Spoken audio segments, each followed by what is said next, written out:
It has been exactly 10 years since the abrupt death of former President Roh Moo-hyun threw the entire nation into deep shock. And to remember him on this day, thousands, citizens and high-profile figures alike headed to the late president's hometown in Gyeongsangnam-do province, where he was also laid to rest. Park Hee-jun starts us off.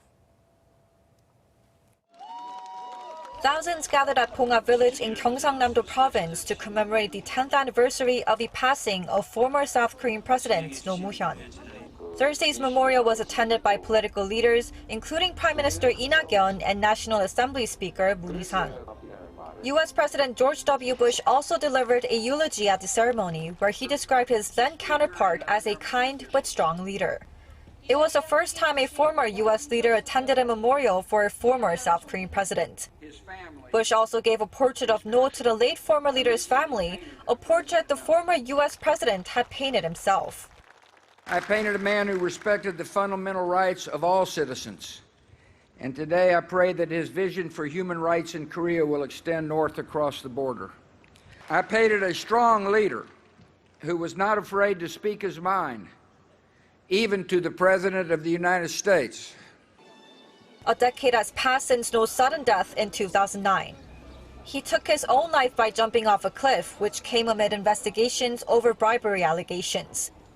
Roh is remembered for his efforts to improve people's lives and to build peace on the Korean Peninsula.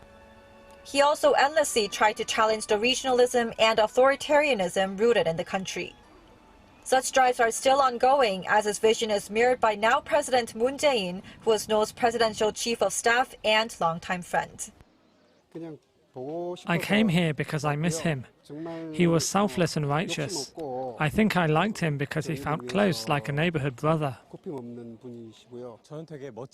I think he's an admirable person. He could have taken an easier road, but he chose to take a difficult road in life. More than 17,000 people gathered from all across the country. The support from today's massive crowd shows just how much the former president is still admired by the Korean people. Park Hee-jun, Arirang News, Kim Hae.